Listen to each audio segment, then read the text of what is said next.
الحمد لله رب العالمين نحمده ونستعينه ونؤمن به ونتوكل عليه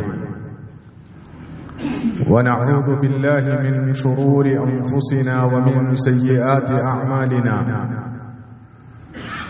من يهده الله فلا مضل له ومن يضلل فلا هادي له وأشهد أن لا إله إلا الله وحده لا شريك له وأشهد أن محمدا عبده ورسوله أرسله بالهدى ودين الحق ليظهره على الدين كله ولو كره المشركون اللهم صل على محمد وعلى آل محمد كما صليت على إبراهيم وعلى آل إبراهيم وبارك على محمد وعلى آل محمد كما باركت على إبراهيم وعلى آل إبراهيم في العالمين إنك حميد مجيد أما بعد فإن خير الكلام كلام الله وخير الهدي هدي النبي محمد صلى الله عليه وسلم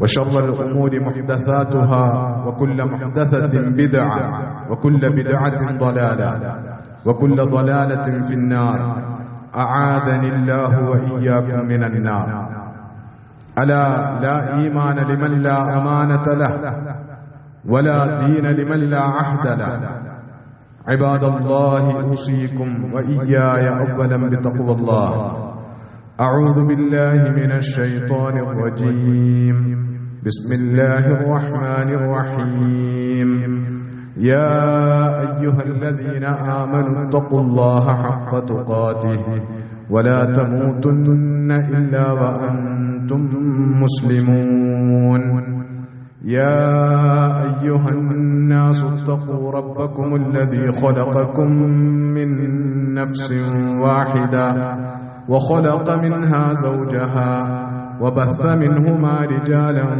كثيرا ونساء واتقوا الله الذي تساءلون به والأرحام إن الله كان عليكم رقيبا يا أيها الذين آمنوا اتقوا الله وقولوا قولا سديدا يصلح لكم أعمالكم ويغفر لكم ذنوبكم ومن يطع الله ورسوله فقد فاز فوزا عظيما ولما بلغ أشده آتيناه حكما وعلما وكذلك نجزي المحسنين ബഹുമാന്യരായ സത്യവിശ്വാസികളായ സഹോദരന്മാരെ സഹോദരിമാരെ, പ്രപഞ്ചനാഥനായ അല്ലാഹുവിന്റെ വിധിവിലക്കുകൾ ജീവിതത്തിലുടനീളം യഥാവിധി പാലിച്ച് ജീവിക്കുന്നതിലൂടെ മാത്രമാണ് മനുഷ്യർക്ക് അവരുടെ ഇഹപര ജീവിതങ്ങളിൽ യഥാർത്ഥ വിജയവും സന്തോഷവും സൗഭാഗ്യങ്ങളും നേടിയെടുക്കാൻ കഴിയുക എന്ന് മനസ്സിലാക്കി അല്ലാഹുവിനെ അനുസരിച്ചും അവന് വിധേയപ്പെട്ടും അവന് ജീവിതം സമർപ്പിച്ചും തഖ്വയോടെ ജീവിക്കണമെന്ന് ആദ്യമായി വസിയ്യത്ത് ചെയ്യുകയാണ്, ഉപദേശിക്കുകയാണ്. കാരുണ്യവാനായ നാഥൻ ജീവിതത്തിൽ തഖ്വ പുലർത്താനും അതുവഴി അവൻ വാഗ്ദാനം ചെയ്തിട്ടുള്ള എല്ലാ അനുഗ്രഹങ്ങളും ദുനിയാവിലെ ജീവിതത്തിൽ അനുഭവിക്കാനും ആസ്വദിക്കാനും പരലോകത്ത് സ്വർഗം പ്രതിഫലമായി ഏറ്റുവാങ്ങാനും നമ്മെയും നമ്മുടെ മാതാപിതാക്കളെയും ഭാര്യാസന്താനങ്ങളെയും ഗുരുനാഥന്മാരെയും നമുക്ക് പ്രിയപ്പെട്ട എല്ലാവരെയും പ്രത്യേകമായി തുണക്കുകയും അനുഗ്രഹിക്കുകയും ചെയ്യുമാറാകട്ടെ.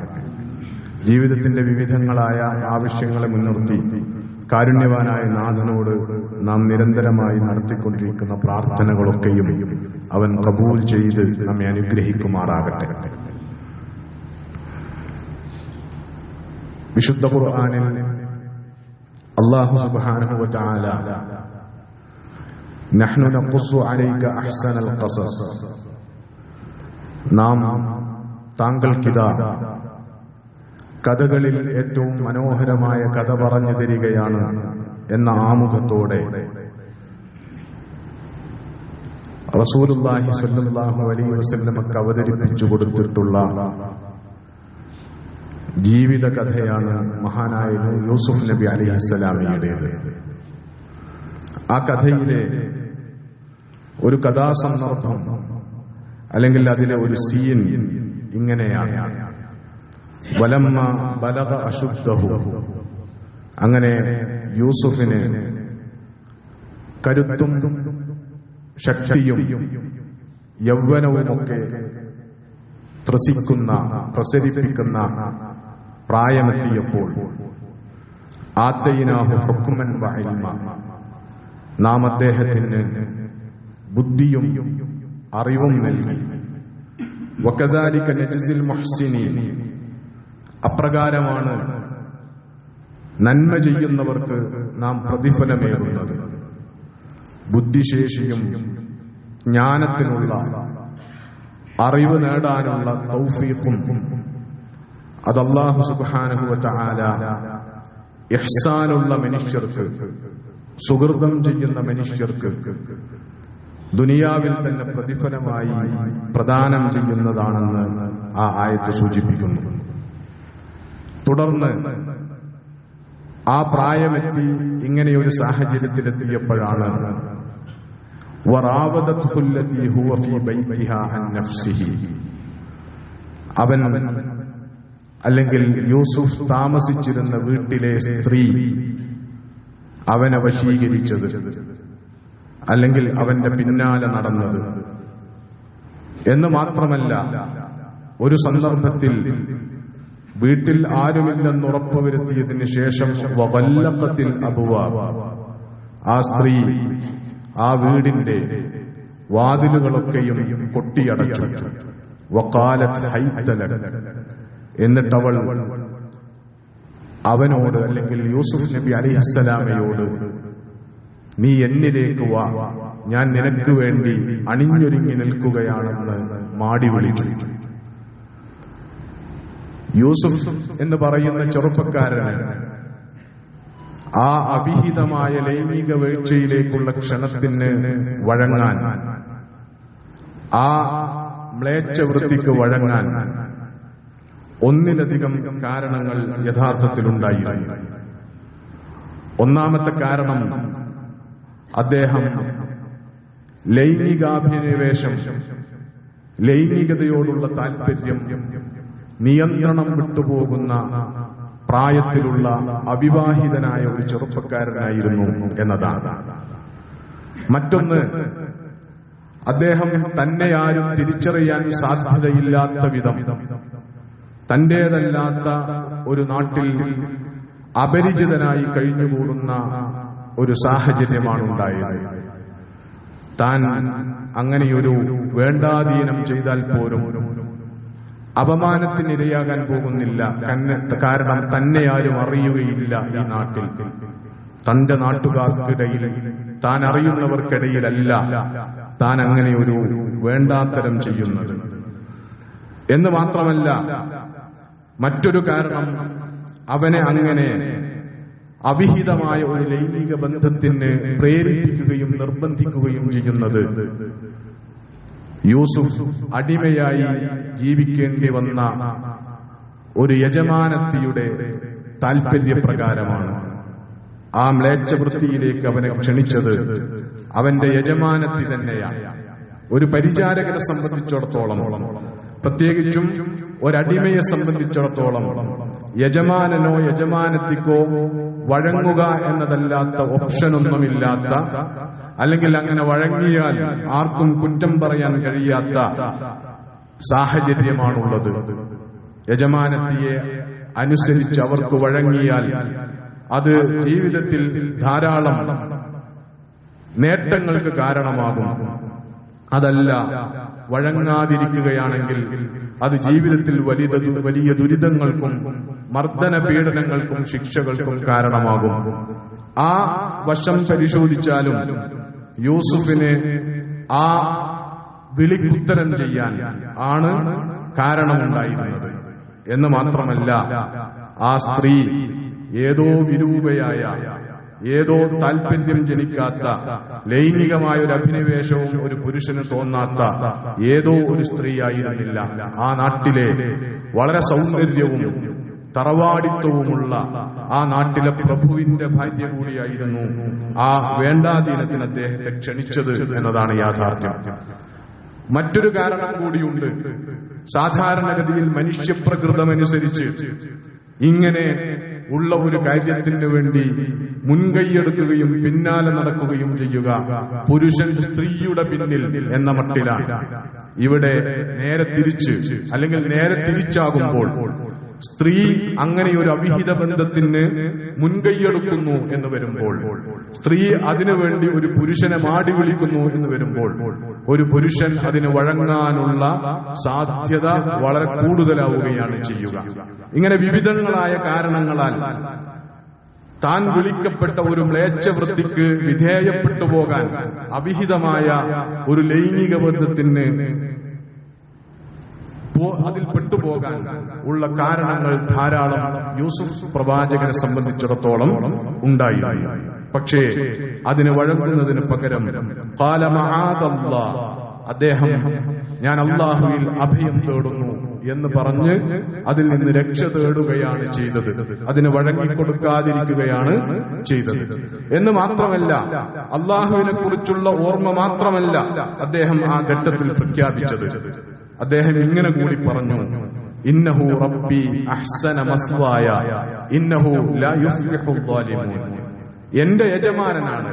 ഇന്നഹു റബ്ബി എന്നതുകൊണ്ട് യൂസുഫ് നബി അലൈഹിസ്സലാം ഉദ്ദേശിച്ചത് അല്ലാഹുവിനെയല്ല, തന്റെ യജമാനൻ, തന്നെ അടിമച്ചന്തയിൽ നിന്ന് വിലക്ക് വാങ്ങിക്കൊണ്ടുവന്ന് വീട്ടിൽ കൊണ്ടുവന്ന് സൗകര്യങ്ങൾ ഒരുക്കി തനിക്ക് നല്ലൊരു ജീവിതം ഒരുക്കി തന്ന, തന്നെ ഒരു മകനെ പോലെ കാണാം എന്ന് സ്വന്തം ഭാര്യയോട് പറഞ്ഞ, അങ്ങനെ ഒരു മകനെ പോലെ തന്നെ ലാളിക്കുകയും വാത്സല്യം തരികയും ചെയ്ത തന്റെ യജമാനൻ, ആ യജമാനനാണ് എനിക്ക് നല്ല ഒരു ജീവിത സാഹചര്യം ഒരുക്കി തന്നത്.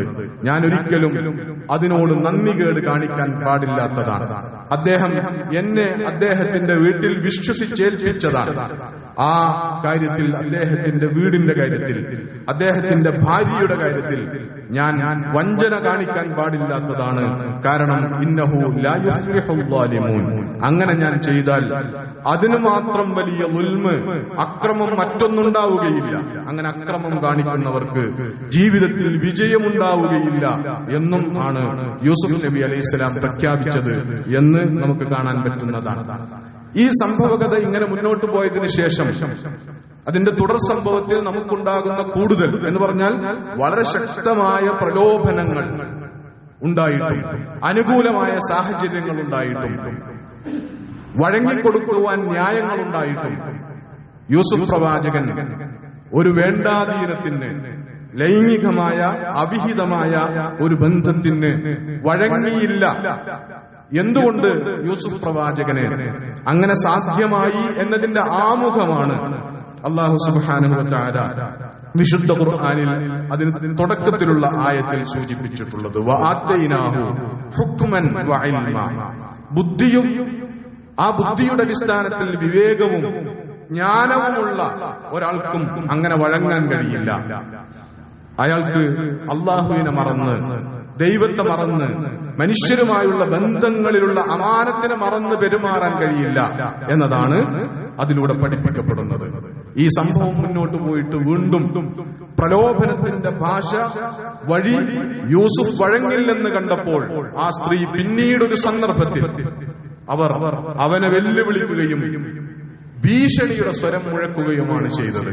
എന്ന് പറഞ്ഞാൽ, അവൻ എനിക്ക് വഴങ്ങിയില്ലെങ്കിൽ തന്നെ ആക്ഷേപിച്ച പെണ്ണുങ്ങളെ മുഴുവൻ വീട്ടിലേക്ക് വിളിച്ചു വരുത്തി താൻ എന്തുകൊണ്ട് യൂസുഫിനെ കൊതിച്ചു, യൂസുഫിൽ അനുരാഗ ഉണ്ടായി, യൂസുഫിനെ അങ്ങനെ ഒരു ബന്ധത്തിന് വേണ്ടി പിന്നാലെ നടന്നു എന്നത് ന്യായീകരിക്കാൻ വേണ്ടി പെണ്ണുങ്ങളെ, നാട്ടിൽ തന്നെ കുറിച്ച് ആക്ഷേപം പറഞ്ഞു വരുത്തിയ പെണ്ണുങ്ങളെ വീട്ടിൽ വിളിച്ചു വരുത്തി ഒരു സീനുണ്ടാക്കി അവരെ ബോധ്യപ്പെടുത്തി എന്തുകൊണ്ട് എനിക്ക് യൂസുഫിൽ അങ്ങനെ ഒരു ഭ്രമമുണ്ടായി എന്ന കാര്യം. എന്നിട്ടും അവിടെ നിന്ന് യൂസുഫ് അതിൽ നിന്ന് രക്ഷപ്പെട്ടു പോയതാണ്, ഞാനാണ് അവനെ വശീകരിച്ചത് എന്നവരവിടെ പ്രഖ്യാപിക്കുന്നു. ഞാനാണ് അവന്റെ പിന്നാലെ നടന്നത്, ഞാനാണ് അവനെ മോഹിച്ചത്. പക്ഷേ അവൻ കുതറി രക്ഷപ്പെട്ടോടുകയാണ് ചെയ്തത് എന്ന് സത്യം പറഞ്ഞതിന് ശേഷവും ആ സ്ത്രീ അവിടെ പ്രഖ്യാപിച്ചത്, ഞാൻ അവനെ വിടാൻ തീരുമാനിച്ചിട്ടില്ല. എന്റെ താല്പര്യത്തിന്, എന്റെ ഇച്ഛക്കവൻ വഴങ്ങുന്നില്ല എങ്കിൽ, ഇനിയെങ്കിലും വഴങ്ങുന്നില്ല എങ്കിൽ ഞാൻ അവനെ ജയിലിലടക്കുക തന്നെ ചെയ്യുമെന്ന് പറഞ്ഞ് ഭീഷണി മുഴക്കുകയാണ് ചെയ്തത്. ആ ഭീഷണിക്കും യൂസുഫ് പ്രവാചകൻ വഴങ്ങിയില്ല എന്ന് മാത്രമല്ല, ആ ഘട്ടത്തിലാണ് യൂസുഫ് നബി അലൈഹിസ്സലാം റബ്ബിസ്സിജ്നു അഹബ്ബു ഇലയ്യ മിമ്മാ യദഊനനി ഇലൈഹി, അല്ലാഹുവേ ഇവരെന്നെ ക്ഷണിച്ചുകൊണ്ടിരിക്കുന്ന, മാടി വിളിച്ചുകൊണ്ടിരിക്കുന്ന ഈ ആഭാസത്തരത്തെക്കാൾ, ഈ തെമ്മാടിത്തരത്തെക്കാൾ എനിക്ക് പ്രിയങ്കരം ജയിലാണ്. ജയിലിൽ, തടവറയിൽ ജീവിതം ഹോമിക്കേണ്ടി വന്നാലും ഇങ്ങനെ ഒരു അവിഹിതത്തിലേക്ക്, ഇങ്ങനെയൊരു ലൈംഗിക ബന്ധത്തിലേക്ക്, ആഭാസത്തരത്തിലേക്ക്, അശ്ലീലതയിലേക്ക് നീ എന്നെ തള്ളിവിടരുതേ. യൂസുഫ് പ്രവാചകൻ അള്ളാഹുവോട് ജയിൽ ചോദിച്ചു വാങ്ങി, പ്രാർത്ഥിച്ചു വാങ്ങി എന്നതാണ് അതിൽ നമുക്ക് കാണാൻ പറ്റുന്നത്. അപ്പൊ പ്രകോപനങ്ങൾ ഉണ്ടാകുമ്പോഴും, ഭീഷണികൾ ഉണ്ടാകുമ്പോഴും, പ്രലോഭനങ്ങൾ ഉണ്ടാകുമ്പോഴും വഴങ്ങാതിരിക്കുക, ഹറാമുകൾക്ക് വഴങ്ങാതിരിക്കുക എന്ന് പറയുന്നത് ഒരു സത്യവിശ്വാസിയുടെ ജീവിതത്തിൽ വളരെ പ്രധാനപ്പെട്ട കാര്യമാണ്. അൽ ഇഫ്ഫത്തു മിൻ അഖ്ലാഖിൽ ഖുർആൻ. ഇഫ്ഫത്ത് അല്ലെങ്കിൽ അഫാഫ് എന്നൊക്കെ പറയുന്നത് വിശുദ്ധ ഖുർആൻ മുന്നോട്ട് വെക്കുന്ന ഉത്തമ സ്വഭാവ ഗുണങ്ങളിൽ, ധാർമ്മിക മൂല്യങ്ങളിൽ വളരെ പ്രധാനപ്പെട്ടതാണ്. എന്ന് പറഞ്ഞാൽ വേണ്ടാധീനങ്ങളിൽ നിന്ന് അകന്നു നിൽക്കാനുള്ള, വിട്ടകന്നു നിൽക്കാനുള്ള സ്വഭാവമാണ് യഥാർത്ഥത്തിൽ ഇഫ്ഫത്ത് എന്ന് പറയുന്നത്. ആ ഇഫ്ഫത്തിന് വേണ്ടി അല്ലാഹുവോട് നിരന്തരമായി പ്രാർത്ഥിച്ചുകൊണ്ടിരിക്കണമെന്ന് റസൂൽ സല്ലല്ലാഹു അലൈഹി വസല്ലം പഠിപ്പിച്ചിട്ടുണ്ട്. റസൂൽ പഠിപ്പിച്ചിട്ടുള്ള പ്രാർത്ഥനകളിൽ ഒന്നാണ് അല്ലാഹുമ്മ ഇന്നി അസ്അലുക്കൽ ഹുദാ വത്തുഖാ വൽ അഫാഫ വൽ ഗിന എന്ന് പറയുന്ന പ്രാർത്ഥന. സന്മാർഗത്തോടൊപ്പം, തഖ്വയോടൊപ്പം, ജീവിതത്തിൽ സമ്പന്നതയോടൊപ്പം അഫാഫ് നൽകി അനുഗ്രഹിക്കണമേ. അഥവാ ചാരിത്ര ശുദ്ധി കാത്തു സൂക്ഷിക്കുവാൻ, പാതിവ്രത്യം കാത്തു സൂക്ഷിക്കുവാൻ ആണായാലും പെണ്ണായാലും അല്ലാഹുവെ സഹായിക്കണമേ എന്ന പ്രാർത്ഥന വിശ്വാസിയുടെ സ്ഥിരമായ പ്രാർത്ഥനയാണ്. പ്രലോഭനങ്ങൾക്ക് വഴങ്ങുക, പ്രലോഭനങ്ങൾക്കും നാട്ടുനടപ്പിനും വിധേയപ്പെടുക, എന്നിട്ട് ആഭാസത്തരങ്ങളിലേക്കും അശ്ലീലതകളിലേക്കും വഴിമാറി നടക്കുക എന്ന് പറയുന്നത് നമ്മുടെ കാലത്തിന്റെ വലിയ ഒരു ഫിത്നയാണ്. ഇതിനെ കാണാതിരിക്കാൻ നമുക്ക് കഴിയില്ല. സോഷ്യൽ മീഡിയകളിലെ റീലുകളിൽ മാത്രമല്ല, പൊതുസമൂഹത്തിൽ ആളുകൾ ഒത്തുകൂടുന്ന സന്ദർഭങ്ങളിൽ, നമ്മുടെ വിവാഹ സന്ദർഭങ്ങളിൽ നടക്കുന്ന ആഭാസത്തരങ്ങൾക്കെതിരെ ഇനിയും നമുക്ക് കണ്ണടച്ചുകൂടാ. ഒരു മനുഷ്യനെ ഇഫ്ഫത്തോടെ, അഫാഫോടെ ജീവിക്കാൻ സമ്മതിക്കില്ല എന്ന മട്ടിൽ അവരിൽ അല്ലെങ്കിൽ അവളിൽ ലൈംഗികോത്തേജനം നിരന്തരമായി ഉൽപ്പാദിപ്പിക്കുന്ന സ്വഭാവത്തിൽ ആളും തരവും ഒത്തുവന്ന് സൗകര്യം കിട്ടിയാൽ ഏതൊരു പെണ്ണും ഏതൊരാണും മുന്നിൽ കാണുന്ന അന്യപുരുഷനെ, അന്യ സ്ത്രീയെ, ഒരുപക്ഷെ അത് കുടുംബത്തിൽ ഉള്ള ആളുകളാണെങ്കിൽ പോലും കയറി പിടിക്കുകയും തന്റെ ലൈംഗിക മോഹങ്ങൾ നിവർത്തിക്കുകയും ചെയ്യുമെന്ന് തോന്നുമാറുള്ള ലൈംഗികോത്തേജനങ്ങൾ നമ്മുടെ സമൂഹത്തിൽ നടമാടിക്കൊണ്ടിരിക്കുന്ന കാലമാണ്. അതില് ഒരുപാട് കാര്യങ്ങൾക്ക് അതിൽ പങ്കുള്ളതുപോലെ നമ്മുടെ വിവാഹ സന്ദർഭങ്ങളിൽ, പ്രത്യേകിച്ചും വിവാഹങ്ങൾ ധാരാളമായി നടന്നുകൊണ്ട്, വിവാഹങ്ങളുടെ ഒരു സീസണാണ് ഇപ്പോൾ. പക്ഷേ വിവാഹങ്ങളിൽ നടന്നുകൊണ്ടിരിക്കുന്നത്, സാധാരണ മുമ്പൊക്കെ ഉണ്ടായിരുന്നത്, നമ്മൾ വിവാഹത്തിൽ സാധാരണ മര്യാദയോടുകൂടി നടക്കുന്ന ചടങ്ങുകളൊക്കെ നടക്കും. ആ ചടങ്ങുകൾ നമ്മൾ സ്റ്റില്ലായോ മൂവിയായോ ഒക്കെ വീഡിയോയിൽ പകർത്തും, അല്ലെങ്കിൽ നമ്മളത് ചിത്രങ്ങൾ പകർത്തി വെക്കും എന്നതാണ്. ഇപ്പൊ കല്യാണങ്ങളുടെ രീതിയൊക്കെ മാറി മറിഞ്ഞിരിക്കുന്നു. ക്യാമറാമാൻ പറയുന്നതിനനുസരിച്ച് മാത്രം ചുവടുവെക്കാൻ കഴിയുന്ന വിധത്തിൽ അടിമകളാക്കപ്പെട്ടിരിക്കുന്നു വിവാഹം കഴിക്കുന്ന പെണ്ണും വിവാഹം കഴിക്കുന്ന പുരുഷനും ഒക്കെ. എന്നിട്ട് ആഭാസങ്ങൾ നിറഞ്ഞാടുകയാണ്. പേക്കൂത്തുകൾ, വളരെ അശ്ലീലമായ ഗാനങ്ങൾക്കുള്ള ചുവടുകൾ, ഇതൊക്കെ നടന്നുകൊണ്ടിരിക്കുകയാണ്. ഇത് ആ നടക്കുന്ന സന്ദർഭത്തിലുള്ള ഒരു അപകടം എന്നതിൽ മാത്രം പരിമിതമല്ല. ഈ പേക്കൂത്തുകളൊക്കെ നടത്തിക്കൊണ്ടിരിക്കുന്നത് അത് വീഡിയോയിൽ പകർത്താനും അത് പിന്നീട് റീൽസാക്കാനും പലരും അതിൽ നിന്ന് വരുമാനമുണ്ടാക്കാനും ഒക്കെയാണ്. എന്ന് പറഞ്ഞാൽ ശരീരം വിറ്റ് കാശുണ്ടാക്കുക എന്ന് പറയുന്ന പണി. മുമ്പ് നമ്മൾ വ്യഭിചാരത്തെ കുറിച്ചാണ് അങ്ങനെ പറഞ്ഞിരുന്നത്. അങ്ങനെയല്ലാത്ത രൂപത്തിൽ ഇപ്പോൾ നടന്നുകൊണ്ടിരിക്കുകയാണ്, നടമാടിക്കൊണ്ടിരിക്കുകയാണ്.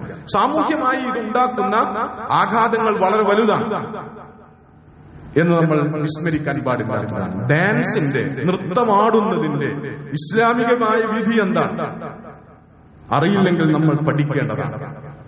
ഒന്നാമത്തെ കാര്യം, പുറത്തു പറയാൻ പറ്റാത്ത വരികളുള്ള പാട്ടുകൾക്കൊത്തുള്ള ചുവടുകളാണെങ്കിൽ, അതേത് സാഹചര്യത്തിലാണെങ്കിലും, ഒരാൾ ഒറ്റക്ക് മുറിയടച്ച് കളിക്കുകയാണെങ്കിലും അത്തരം നൃത്തങ്ങൾ ഇസ്ലാമികമായി വിലക്കപ്പെട്ട കാര്യമാണ്, അള്ളാഹുവിന്റെ ശിക്ഷയ്ക്കിരയാകുന്ന കാര്യമാണ്. സന്തോഷ സന്ദർഭങ്ങളിൽ, വിവാഹം പോലുള്ള സന്തോഷ സന്ദർഭങ്ങളിൽ വിവാഹം കഴിക്കുന്ന പുരുഷന് നൃത്തമാടാമോ എന്ന് ചോദിച്ചാൽ വേണമെങ്കിലാവാം. പുരുഷന്മാർക്കിടയിലാണെങ്കിൽ, അന്യ സ്ത്രീകളില്ലാത്ത ഒരു സ്ഥലത്തും ഒരു സന്ദർഭത്തിലുമാണെങ്കിൽ മാന്യമായ പാട്ടുകൾക്കൊത്തുള്ള ചുവടുകളാണെങ്കിൽ അതാവാം. അതേ സമയത്ത് ഒരന്യ സ്ത്രീയുടെ പോലും സാന്നിധ്യമുള്ള സദസ്സിൽ ഒരു പുരുഷന് നൃത്തമാടാനുള്ള അനുവാദം ഇസ്ലാമികമായിട്ടില്ല. ഒരു പെൺകുട്ടിക്ക് നൃത്തമാടാൻ പറ്റുമോ എന്ന് ചോദിച്ചാൽ, സ്ത്രീകൾ മാത്രമുള്ള വേദിയിൽ ആണെങ്കിൽ, സദസ്സിൽ സ്ത്രീകൾ മാത്രമുള്ള ഒരു സാഹചര്യത്തിലാണെങ്കിൽ അശ്ലീലമായ പാട്ടുകൾക്കൊത്തല്ലാതെ അങ്ങനെ ആകാവുന്നതാണ്. അതേസമയത്ത് സ്ത്രീകളല്ലാത്തവരുമുള്ള അന്യപുരുഷന്മാരിൽ ഒരാളെങ്കിലും കാണാനുണ്ടാകുന്ന സന്ദർഭത്തിൽ ഒരു സ്ത്രീ നൃത്തമാടുന്നത്, അത് നല്ല പാട്ടുകൾക്കൊത്ത ചുവടുകളാണെങ്കിലും അങ്ങനെ നൃത്തമാടുന്നത് ഇസ്ലാമികമായി ഹറാമായ കാര്യമാകുന്നു. ഇങ്ങനെ അല്ലാതെ ഒരു ഫത്വ ഇസ്ലാമിക പണ്ഡിതന്മാരിൽ നിന്ന് നിങ്ങൾക്ക് കിട്ടില്ല എന്നും കൂടി അറിയാം. അപ്പൊ അത് ഹറാമാക്കപ്പെട്ട കാര്യമാണത്. സ്ത്രീയും പുരുഷനും അല്ലെങ്കിൽ വധുവും വരനും ഒന്നിച്ചു ചേർന്ന് സദസ്സിൽ അല്ലെങ്കിൽ വേദിയിൽ നൃത്തമാടുന്നത് അനുവദിക്കപ്പെട്ട കാര്യമാണ്. ഒരു കാരണവശാലും അത് അനുവദിക്കപ്പെടുകയില്ല. കാരണം ഉറപ്പായിട്ടും അത് കാണാനുണ്ടാവുക അന്യപുരുഷന്മാരും അന്യ സ്ത്രീകളുമായിരിക്കും എന്നുള്ളത് ഉറപ്പാണ്. അങ്ങനെയുള്ള വേദി സദസ്സിന് മുമ്പിൽ നൃത്തമാടുന്നത് അതുവഴി ഉണ്ടാകുന്ന ലൈംഗികോത്തേജനങ്ങൾ, ലൈംഗികമായ വികാരമുണർത്തലുകൾ എന്നതിന്റെ അപകടത്തെ മുൻനിർത്തി അത്തരം കാര്യങ്ങൾ വിലക്കപ്പെട്ട കാര്യമാണ്. വധുവിനെ വരൻ ചുംബിക്കേണ്ടത് പൊതു സദസ്സിൽ എല്ലാവരും കാണുകയുള്ള സദസ് വേദിയിൽ വെച്ചല്ല. ഹറാമായ കാര്യമാണത് അത്തരം പ്രദർശനങ്ങൾ. നമ്മള് നാട്ടു നടപ്പനുസരിച്ച് വിസ്മരിച്ചു പോയ കാര്യങ്ങളാണെങ്കിൽ നമ്മുടെ ഈ സമൂഹത്തെ ആഭാസത്തരങ്ങളിൽ നിന്ന്, ഉദാരമായ ലൈംഗികതകളിൽ നിന്ന് എവിടെയും എവിടെ വെച്ചും ഒരു ആൾ തന്റെ ലൈംഗിക ഉത്തേജനം പൂർത്തീകരിക്കാനുള്ള ശ്രമങ്ങൾ നടത്താമെന്ന അപകടകരമായ സാഹചര്യങ്ങളിൽ നിന്ന് നമ്മുടെ സമൂഹങ്ങളെ തിരിച്ചുപിടിക്കാൻ മറ്റു വഴികളില്ല. നമുക്ക് ബോധമുണ്ടാവുക, തിരിച്ചറിവുണ്ടാവുക എന്നതല്ലാത്ത. അതുകൊണ്ട് നമ്മുടെ വിവാഹങ്ങൾ ശ്രദ്ധിക്കണം. അനിസ്ലാമികമായ പേക്കൂത്തുകൾ നടത്തി അള്ളാഹു ഹറാമാക്കിയ കാര്യങ്ങളുടെ അകമ്പടിയോടുകൂടി നിങ്ങൾ ഏത് വലിയ ശൈഖിനെ വെച്ച് നിക്കാഹ് നടത്തിയാലും ആ ജീവിതത്തിലേക്ക് ബർക്കത്തുകൾ പ്രതീക്ഷിച്ചിട്ട് കാര്യമില്ല. ഇതൊക്കെ കഴിഞ്ഞിട്ട് അല്ലെങ്കിൽ എല്ലാവരും കൂടി നിന്നിട്ട് ബാറക്കല്ലാഹു ലക്കുമാ വ ബാറക അലൈക്കുമാ എന്നൊക്കെ പറഞ്ഞ് ബർക്കത്തിന് വേണ്ടി എല്ലാവരും ഉറക്കെ പ്രാർത്ഥിച്ചതിന് ശേഷം ഈ പേക്കൂത്തുകളിലൂടെയാണ് വിവാഹ ജീവിതത്തിലേക്ക് പ്രവേശിക്കുന്നതെങ്കിൽ അതിൽ ബർക്കത്തുണ്ടാവുകയില്ല ഉറപ്പായിട്ടും. അള്ളാഹുവിന്റെ കൈവശമുള്ള ഒരനുഗ്രഹവും അള്ളാഹുവിനെ ധിക്കരിച്ചുകൊണ്ടും അള്ളാഹു വിലക്കിയതിനെ ലംഘിച്ചുകൊണ്ടും നേടിയെടുക്കുക സാധ്യമല്ല. അള്ളാഹുവിന്റെ അടുക്കലുള്ളത് അള്ളാഹുവിനുള്ള അനുസരണത്തിലൂടെ മാത്രം നേടിയെടുക്കാൻ പറ്റുന്ന അനുഗ്രഹങ്ങളാണ് എന്ന് നമ്മൾ അറിയാം. ഇത് വിവാഹവുമായി മാത്രം ബന്ധപ്പെട്ട കാര്യമല്ല. നമ്മൾ പല ജീവിത സാഹചര്യങ്ങളിലേക്ക് നമ്മുടെ ജീവിതത്തിൽ നിന്ന് വഴിമാറി സഞ്ചരിക്കുന്നുണ്ട്. നമ്മൾ എവിടെയെങ്കിലും ഒരിടത്ത് ഇങ്ങനെയൊന്നും ചെയ്യാതിരിക്കാൻ സേഫായ ഇടങ്ങളിലായിരിക്കുമ്പോൾ മാത്രം നമ്മളിൽ ഉണ്ടാകേണ്ടുന്ന ഗുണമല്ല ഇഫ്ഫത്തും അഫാഫും എന്നൊന്നും പറയുന്നത്. മറിച്ച് ഏത് സാഹചര്യങ്ങളിൽ കടുത്ത പ്രലോഭനങ്ങളുള്ള ഇടങ്ങളിൽ പെട്ടുപോയാൽ, അങ്ങനെയുള്ള ഇടങ്ങൾ നമ്മുടെ യുവതലമുറക്ക് പ്രത്യേകിച്ചും വിദ്യാർത്ഥി സമൂഹങ്ങൾക്ക് ധാരാളമായി ഒരുക്കപ്പെട്ട കാലത്താണ് നമ്മൾ ജീവിക്കുന്നത്. അച്ചടക്കമുള്ള ഇസ്ലാമികമായ മര്യാദകൾ പാലിക്കുന്ന ഒരിടത്ത് നമ്മൾ വിദ്യാഭ്യാസം നടത്തുമ്പോൾ, താമസിച്ച് പഠിക്കുമ്പോഴൊക്കെ ഇത്തരം കാര്യങ്ങളിൽ നിന്ന് നമുക്ക് പ്രലോഭനങ്ങൾ ഇല്ലാതെ പോകുന്നതുകൊണ്ട് കെണികളിൽ വീഴാതിരിക്കാൻ നമുക്ക് പറ്റും. പക്ഷേ അതല്ലാത്ത ജീവിത സാഹചര്യങ്ങളിലേക്ക്, പഠന സാഹചര്യങ്ങളിലേക്ക്, ഉദാരമായ ലിബറൽ വാദങ്ങളുള്ള ക്യാമ്പസുകളിലേക്ക് നമ്മൾ കടന്നു ചെല്ലുമ്പോൾ ഒരു മടിയുമില്ലാതെ, ആൺകുട്ടിയുടെ മടിയിൽ കയറിയിരിക്കാൻ പെൺകുട്ടികൾക്ക് ഒരു മടിയുമില്ലാത്ത സ്വഭാവശീലങ്ങൾ, ആചാരങ്ങൾ ശീലമാക്കിയ ഇടങ്ങളാണ് അവിടെയൊക്കെ ഉള്ളത്. പിടിച്ചു നിൽക്കാൻ നല്ല പ്രായത്തിൽ ഒരാൾ നല്ലവണ്ണം പ്രയാസപ്പെടും. ദീൻ പിൻബലമായി ഇല്ലെങ്കിൽ നമ്മുടെ അഖ്ലിനെ, അള്ളാഹു നൽകിയിട്ടുള്ള അഖ്ല്, വആതൈനാഹു ഹുക്മൻ വഇൽമ എന്ന് യൂസുഫ് നബി അലൈഹിസ്സലാമയെ കുറിച്ച് അള്ളാഹു പറഞ്ഞതിലെ ഹുക്മ് എന്ന് പറയുന്നതിനെ കുറിച്ച് മുഫസ്സിറുകൾ പറഞ്ഞിട്ടുള്ളത് അത് അഖ്ലിനെ കുറിച്ചാണ്. ഒരു കാര്യം ശരിയേതാണ് തെറ്റേതാണെന്ന് വേർതിരിച്ച് വിധിക്കാൻ, അതിനനുസരിച്ച് പെരുമാറാനുള്ള ഒരാളുടെ ബുദ്ധിയെയും വിവേകത്തെയുമാണ്. അത് അള്ളാഹു കനിഞ്ഞു നൽകുന്നതാണ്. ആ ബുദ്ധിയെ നഷ്ടപ്പെടുത്തരുത്. ആ ബുദ്ധിയെ പ്രലോഭനങ്ങൾക്ക് മുമ്പിൽ, അനുകൂലമായി ഉണ്ടാകുന്ന സാഹചര്യങ്ങൾക്ക് മുമ്പിൽ അടിയറ വെക്കാതിരിക്കാൻ നമ്മൾ ശ്രദ്ധിക്കണം. അതിന് വഴങ്ങാതിരിക്കുക എന്ന് പറയുന്നത് വളരെ പ്രധാനപ്പെട്ടതാണ്. അനുകൂലമായ സാഹചര്യങ്ങൾ ഒരുക്കപ്പെടും, വളരെ നോർമലൈസ് ചെയ്യപ്പെടും. ഇതൊക്കെ കൂടെയുള്ള നടത്തവും, കൂടെയുള്ള ഇരുത്തവും, കൂടെയുള്ള ശയനങ്ങൾ വരെ നമ്മുടെ പുറമെയുള്ള ഗവൺമെന്റ് സർക്കാർ കോളേജുകളുടെ ഹോസ്റ്റലുകളിൽ പോലും വളരെ ഉദാരമായി നിറഞ്ഞാടിക്കൊണ്ടിരിക്കുകയാണ്.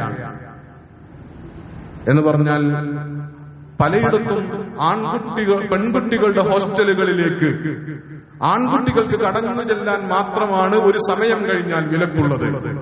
അതേ സമയത്ത് ആൺകുട്ടികളുടെ ഹോസ്റ്റലുകളിലേക്ക് പെൺകുട്ടികൾക്ക് ഒരുമ്പെട്ട് ഏത് സമയവും പ്രവേശിക്കാം എന്ന സ്ഥിതിയുള്ള ക്യാമ്പസുകളാണ് നമ്മുടെ രാജ്യത്തുള്ളത്. ഹോസ്റ്റൽ സംവിധാനങ്ങളാണ് നമ്മുടെ രാജ്യത്തുള്ളത്. ചിലയിടങ്ങളിലെങ്കിലും അങ്ങോട്ടും ഇങ്ങോട്ടും കയറി വിഹരിക്കുന്നതിന് ഒരു നിയന്ത്രണവുമില്ലാത്ത ഹോസ്റ്റൽ സംവിധാനങ്ങളുള്ള ഇടങ്ങളിലേക്കാണ് പലപ്പോഴും നമ്മുടെ കുട്ടികൾ ഉപരിപഠനാർത്ഥം കടന്നു പോകേണ്ടി വരുന്നത്. ചില്ലറ ഇഫ്ഫത്ത് മതിയാവുകയില്ല, ചെറിയ ചാരിത്രബോധവും പാതിവൃത്യബോധവും മതിയാവുകയില്ല. നമുക്ക് പഠിച്ചതൊക്കെയും അറിവിനെയൊക്കെയും ബോധവും വിശ്വാസവുമാക്കി മാറ്റി ധാർമ്മികത കരുത്താർജിപ്പിച്ച് നമ്മൾ അഭിമുഖീകരിക്കേണ്ടുന്ന ജീവിത സാഹചര്യങ്ങൾ ധാരാളമാണ്. നമ്മുടെ പഠനവേദികൾ, നമ്മുടെ വിദ്യാഭ്യാസ സ്ഥാപനങ്ങൾ, നമ്മൾ ഇടപെടുന്ന ഒട്ടനവധി സന്ദർഭങ്ങൾ, അവിടെയൊക്കെ ചഞ്ചലപ്പെട്ടു പോകാൻ, അടിയറവ് പറയാൻ നമ്മെ പ്രേരിപ്പിക്കുന്ന സാമൂഹ്യ സാഹചര്യങ്ങളുമാണ് നമ്മുടെ സമൂഹത്തിൽ നിലനിൽക്കുന്നത്. ഒരാളെ ഇവിടെ ബെല്ലും ബ്രേക്കും ഇല്ലാതാക്കാൻ, ഒരാളുടെ ലക്കും ലഗാനും തകർക്കാൻ ഒരാളെ നിർബന്ധിക്കുന്ന, അയാൾക്കത് വളരെ സാധാരണമാണെന്ന് തോന്നിപ്പിക്കുന്ന ആചാരങ്ങളിലേക്ക് നമ്മുടെ ആചാരങ്ങൾ മാറിയിരിക്കുന്നു. വിവാഹത്തിലടക്കമുള്ളത് ഞാൻ സൂചിപ്പിക്കുകയുണ്ടായി. അതുകൊണ്ട് നല്ല കരുതലുണ്ടാകണം. അല്ലാഹു സുബ്ഹാനഹു വ തആല വിശുദ്ധ ഖുർആനിലൂടെ പ്രവാചകന്മാരുടെ ഈ കരുത്തും പ്രവാചകന്മാരുടെ ഈ ധാർമ്മിക വിശുദ്ധിയും ചാരിത്രശുദ്ധിയും ഒന്നും വെറുതെ പഠിപ്പിക്കുന്നതല്ല. ജീവിതത്തിൽ ഇങ്ങനെ സൂക്ഷിച്ചിട്ടില്ലെങ്കിൽ വലിയ അപകടങ്ങൾ സംഭവിക്കുമെന്ന് മുന്നറിയിപ്പ് നൽകാനും ആ ജീവിതങ്ങളിൽ നിന്ന് നമ്മുടെ ജീവിതത്തിലേക്ക് ആവശ്യമായ ഗുണപാഠങ്ങൾ സ്വീകരിക്കാനുമാണ്. അതുകൊണ്ട് ഇഫ്ഫത്തിന്റെ കാര്യത്തിൽ, അഫാഫിന്റെ കാര്യത്തിൽ, ജീവിതത്തിൽ ഹറാമുകളിലേക്ക് കടന്നു പോകാതിരിക്കാനുള്ള ധാർമ്മിക വിശുദ്ധിക്ക് വേണ്ടി, അതിനുള്ള കരുത്തിനു വേണ്ടി അള്ളാഹുവോട് മനമറിഞ്ഞ് എല്ലാ സമയങ്ങളിലും പ്രാർത്ഥിച്ചുകൊണ്ട് മാത്രം മുന്നോട്ട് നയിക്കാവുന്ന ഒരു ജീവിത സാഹചര്യമാണ് നമുക്കുള്ളത് എന്ന് നമ്മൾ അറിയാം. അതുകൊണ്ട് അല്ലാഹുവോട് നിരന്തരമായി അഫാഫിന് വേണ്ടി എന്തൊക്കെ വില കൊടുക്കേണ്ടി വന്നാലും ജീവിത വിശുദ്ധിയുടെ കാര്യത്തിൽ കോംപ്രമൈസ് ചെയ്യാതിരിക്കാനുള്ള കരുത്തിനു വേണ്ടി അല്ലാഹുവോട് നിരന്തരമായി പ്രാർത്ഥിക്കുക.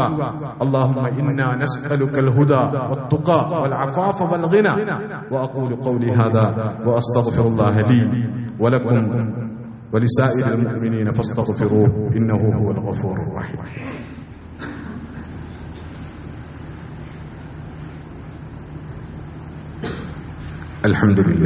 الحمد لله رب العالمين والعاقبة للمتقين ولا عدوان إلا على الظالمين. اللهم صل وسلم وبارك على محمد وعلى آله وصحبه أجمعين. عباد الله أوصيكم وإياي ثانيا بتقوى الله. يا أيها الذين آمنوا اتقوا الله ولتنظر نفس ما قدمت لغد واتقوا الله إن الله غفور رحيم. اللهم اغفر للمؤمنين والمؤمنات والمسلمين والمسلمات الأحياء منهم والأموات إنك مجيب الدعوات يا قاضي الحاجات. طيب ثراهم واجعل الجنة مأوانا ومأواهم. ربنا آت نفوسنا تقواها وزكها أنت خير من زكاها أنت وليها ومولاها. اللهم إنا نسألك الهدى والتقى والعفاف والغنى. اللهم إنا نسألك الخير كله ونعوذ بك من الشر كله يا ذا الجلال والإكرام. اللهم اغفر لنا ولآبائنا ولأمهاتنا رب ارحمهم كما ربونا صغارا. ربنا هب لنا من أزواجنا وذرياتنا قرة أعين واجعلنا للمتقين إماما. ربنا اغفر لنا ولإخواننا الذين سبقونا بالإيمان ولا تجعل في قلوبنا غلا للذين آمنوا ربنا إنك رؤوف رحيم. اللهم اقسم لنا من خشيتك ما تحول به بيننا وبين معاصيك ومن طاعتك ما تبلغنا به جنتك ومن اليقين ما تهون به علينا مصائب الدنيا ومتعنا اللهم بأسماعنا وأبصارنا وقواتنا أبدا ما أحييتنا واجعلها الوارث منا واجعل ثأرنا على من ظلمنا ولا تجعل مصيبتنا في ديننا ولا تجعل الدنيا أكبر همنا ولا مبلغ علمنا ولا إلى النار مصيرنا واجعل الجنة هي دارنا وقرارنا. اللهم لا تسلط علينا بذنوبنا من لا يخافك ولا يرحمنا. اللهم ارحم موتانا وموتى المسلمين واشف مرضانا ومرضى المسلمين. ربنا آتنا في الدنيا حسنة وفي الآخرة حسنة وقنا عذاب النار. ربنا توفنا مسلمين وألحقنا بالصالحين. ربنا تقبل منا إنك أنت السميع العليم وتب علينا إنك أنت التواب الرحيم. فاغفر لنا يا غافر المذنبين وارحمنا بأنواع رحمتك يا أرحم الراحمين. وصلى الله تعالى وسلم على خير خلقه سيدنا محمد وعلى آله وصحبه أجمعين.